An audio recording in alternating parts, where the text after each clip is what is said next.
Dimanche soir, on a fait la Iloula de Rebbe Meir Baal HaNes, Zchoto Yachen Aleinu. Et ce soir, on est en train de célébrer la Iloula du Hatana Kadosh Rebbe Shimon Bar Yochai. Zchoto Yachen Aleinu, et Ratzon, que toutes les tfilotes qu'on fera, toutes les demandes qu'on demandera, que cette Doshé Elion, il soit militzio shel Ba'adenu, et qu'Akadosh Baruch Hu exauce toutes nos tefilot. On aura tous des charot, Bezrat Hashem, Benera Biamenu, Amen, Kene Rasson. Alors on connaît tous la grandeur de Rebbe Shimon Bar Yochai. Seulement pour dire un tout petit mot sur Rebbe Shimon. On sait que Rebbe Shimon, comme on l'a dit sur Rebbe Meir Baal HaNes, il faisait partie des 5 élèves que Rabbi Akiva a formés après qu'il a perdu le 24 000 élèves. Pas l'appel de micro. Allez, laisse tomber. Alors après, c'est bon. Alors après les 24 000 élèves qu'il a perdu Rabbi Akiva, donc il a formé 5 élèves. Et parmi ces élèves, il y avait Rabbi Shimon Bar Yochai. Alors Rabbi Shimon Rabbi Akiva, il a dit à Rabbi Shimon Bar Yochai, il lui a dit, Ani obora'acha, moi étant créateur, on sait ce que tu vaux. Ça veut dire, tu es quelqu'un d'exceptionnel. Et pour parler de la grandeur de Rabbi Shimon Bar Yochai, on sait que à l'époque de Rabbi Akiva, les Romains, ils ont interdit le peuple d'Israël d'étudier la Torah parce qu'ils savaient c'est quoi l'oxygène du monde, c'est l'imoud à Torah. Quand Am Israël étudie la Torah, personne ne peut les toucher. Et Rabbi Akiva, malheureusement, on l'a mis en prison parce que il a enseigné la Torah Berabim en public. On dit que Rabbi Shimon, malgré que son maître il était prisonnier, il a tout fait pour arriver chez son maître pour étudier la Torah. Rabotai, regardez la grandeur de ces personnes. C'est vrai que ce soir, on est en train de célébrer la Iloula parce qu'on sait que c'est important. Un homme, il peut pas se voir. Il dit la Iloula de Rebbe Shimon Bar Yochai, elle est passée, j'ai rien fait pour lui. Pourquoi? Parce que c'est un grand kadosh. Et on dit, son srout, il est très très très fort. Ah, j'ai raconté une fois à Rabotai la naissance de Rebbe Shimon Bar Yochai et je vais la répéter ce soir. Parce que c'est une histoire dans laquelle il y a beaucoup de moussar, il y a beaucoup de morale à Rabotai pour nous tous. On a toujours dit que chaque fois qu'on commémore un événement, il y a ce qui se passe pendant l'événement, mais le plus important, qu'est-ce qu'il y a derrière l'événement. Et une fois qu'on est sorti de cette Iloula, qu'est-ce qu'on a pris avec nous?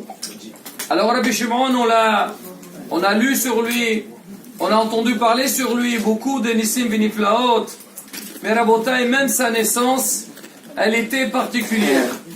Ah, c'était qui le père de Rabbi Shimon? Yochai. Ah, c'est pas compliqué à répondre. Il s'appelait Yochai. C'est vrai, Yochai c'était le père de Rabbi Shimon. Lui aussi c'était un très grand Talmid Chacham, mais en parallèle, c'était un homme qui était très riche. Il avait un grand pouvoir. Il était tout le temps, il avait un grand approche avec le royaume de Rome. On raconte qu'une fois, Rabbi Shimon Bar Yochai, il a demandé à Rabbi Akiva, il lui a dit enseigne-moi la Torah. Rabbi Akiva il lui a dit tu sais faire attention parce qu'il y a des problèmes, les Romains ils nous empêchent. Alors Rabbi Shimon il a dit à Rabbi Akiva si tu m'enseignes pas la Torah, je vais dire à mon père Yochai, il va te dénoncer au royaume de Rome pour dire que quoi, que c'était quelqu'un qui avait vraiment la cote. Mais Yochai, alors lui c'était un descendant de David HaMelech. Alors lui, comme il est descendant de David HaMelech, il voulait que ses enfants aussi soient des vrais descendants de David HaMelech. Il s'est marié avec une femme, qu'elle aussi, elle descend de David HaMelech. Elle s'appelait Sarah. Ils se sont mariés ensemble, mais ils sont restés longtemps, ils n'ont pas eu d'enfants. Après un certain nombre d'années, Yochai il voit qu'il n'arrive pas à avoir des enfants avec sa femme Sarah. Alors il lui dit, tu sais que il y a une mitzvah de Piria Verivia et il veut se marier avec une deuxième femme. Et pour Sarah, c'était pas du tout évident. Empêcher son mari de se remarier pour avoir des enfants, c'était légitime, mais avoir une rivale à la maison, c'était quelque chose d'insupportable. Alors Rabbi Yochai, il a commencé à chercher s'il pouvait trouver une dame qui descend de la lignée de David Amelech. Entre-temps, Sarah, elle a persévéré dans cette filote. Jusque-là, elle a toujours prié pour avoir des enfants, mais là, c'était d'une manière très très puissante. Le soir de Rosh Hashanah, Rabbi Yochai, il dormait et il a eu un rêve. C'était quoi son rêve? Il voyait qu'il sortait en dehors de la ville. Il est entré dans un très grand jardin dans lequel il a observé beaucoup d'arbres qui étaient fruitiers, qui étaient très beaux, mais de l'autre part aussi, il y avait des arbres qui étaient secs, il n'y avait rien du tout, ni feuilles, ni fruits. Il a trouvé ça un peu bizarre, comment ça se fait, une partie donne des fruits, une autre partie ne donne pas. Il a avancé et il s'est accoudé sur un arbre qui ne donnait pas de fruits. Soudain, il voit quelqu'un entrer. Il a compris que il avait la tête d'un malach. Il est entré dans ce grand parc et il avait dans sa main une grande gourde d'eau. Il a commencé à arroser les arbres. Et chaque arbre que cette personne arrosait, de suite, dès qu'on versait de l'eau à côté, il a fait pousser des feuilles et juste après, des fruits. Mais il y a certains arbres, il ne les a pas touchés. Alors ce malade, il avance, ou cette personne avance, il vient à côté de Yochai.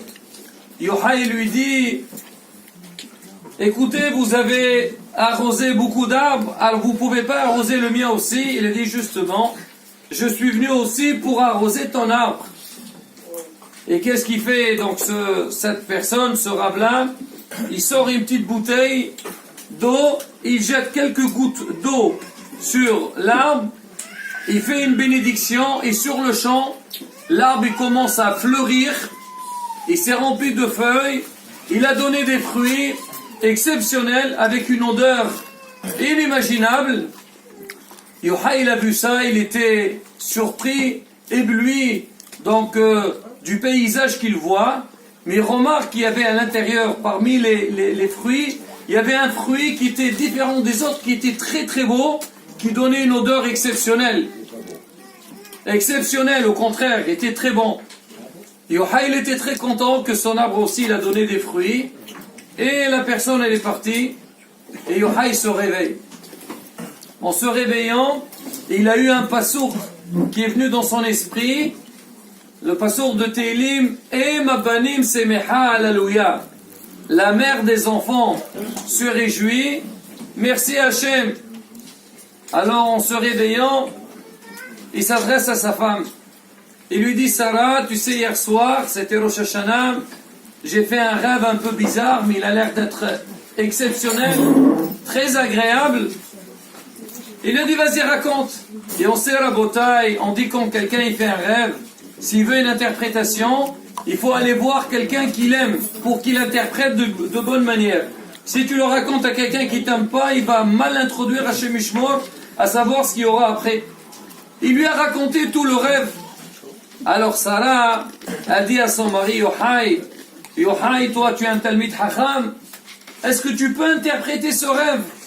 Il lui a dit, je pourrais donner une explication. Vu qu'on est Rosh Hashanah, donc pendant ce soir-là, on va décréter sur tout ce qui va se passer dans l'année. Moi je pense que la forêt ou le parc dans lequel je suis entré, ça c'est quoi? C'est le monde.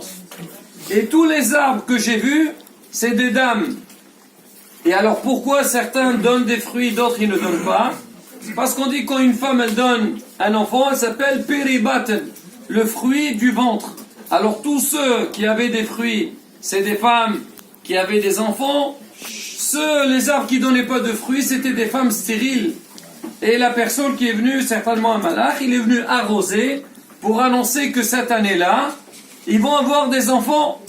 Et j'espère, vu qu'il est venu me voir, il a aussi versé de l'eau sur notre arbre et ça a donné un fruit. Certainement, si Dieu veut, cette année, on va avoir un enfant. Amen. Amen. Et je suis content. La femme, Sarah, elle était contente de l'explication, mais il lui a dit, oh, il y a quelque chose que je n'arrive pas à trop comprendre. Pourquoi pour tous les autres, il a pris une gourde, il a versé, et pour le nôtre, il a pris une petite bouteille, il a versé, il a mis quelques gouttes. Pourquoi? C'est quoi? Qu'est-ce qu'il y a de différent? Il lui dit, moi aussi, je ne sais pas. Alors ça me reste quand même quelque chose qui m'intrigue à savoir c'est quoi la solution. Il lui a dit, oh, Baruch Hashem, on a un gaon à notre époque, Rabbi Akiva, on va aller le voir. On va lui demander c'est quoi l'interprétation de ce rêve. Après Rosh Hashanah, ils sont partis. Ils sont arrivés chez Rabbi Akiva. Rabbi Akiva, il a entendu l'histoire. Il a expliqué exactement ce qu'il avait dit Yochai. Alors Yochai lui dit, d'accord Rav, tout est bon, moi aussi j'ai compris comme ça, mais pourquoi le malach, il a pris une petite bouteille, pourquoi il n'a pas utilisé la même gourde pour arroser notre arbre? Il lui a dit, sache-le, que votre arbre il était différent. Et grâce à quoi vous allez mériter, si Dieu veut, vous allez avoir un enfant? C'est grâce aux prières et les larmes que ta femme, elle a eues, parce que depuis, elle a toujours prié.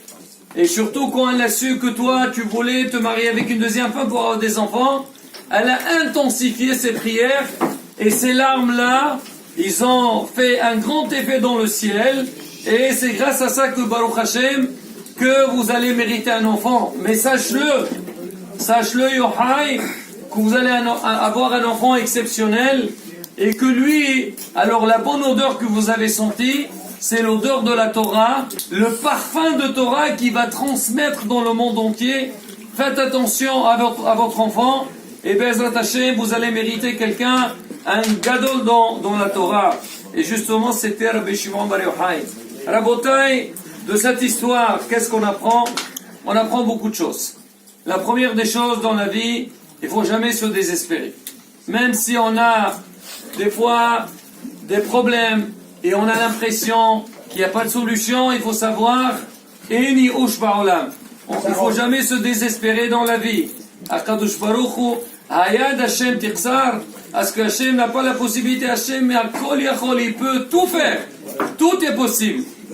Deuxième chose, Rabotai, et là le message le plus important, c'est que la force de la Tefila, Rabotai, l'homme, il doit savoir qu'Hachem, il nous a donné une arme très très forte, très puissante. C'est quoi? C'est la tefila.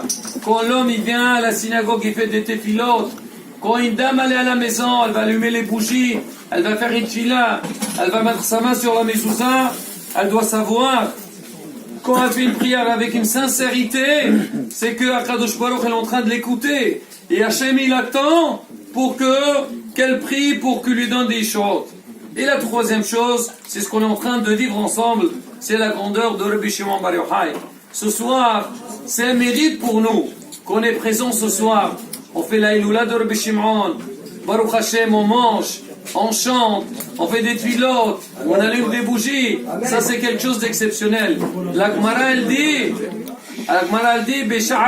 qu'on a un problème dans la Gemara, on dit Somchin à Rabbi Shimon. Quand il y a un avis de Rabbi Shimon, on peut s'appuyer dessus au niveau de l'halakha. Et c'est marqué, c'est aussi au niveau de la vie. Si quelqu'un leur allait, non, il a des problèmes, alors il peut, comme on dit, faire des tuilotes, demander à Rabbi Shimon. Comment on dit, Meir, Bar Yochai, Rabbi Shimon. Il rassemble que Bezrat Hashem, que ce soir nous aussi, parce qu'il y a dans le monde entier,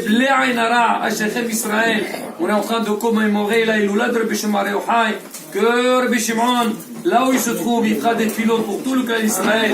On aura la Géoula Shlema B'Mirav Yameinu. Amen, Ken Yeh Razon.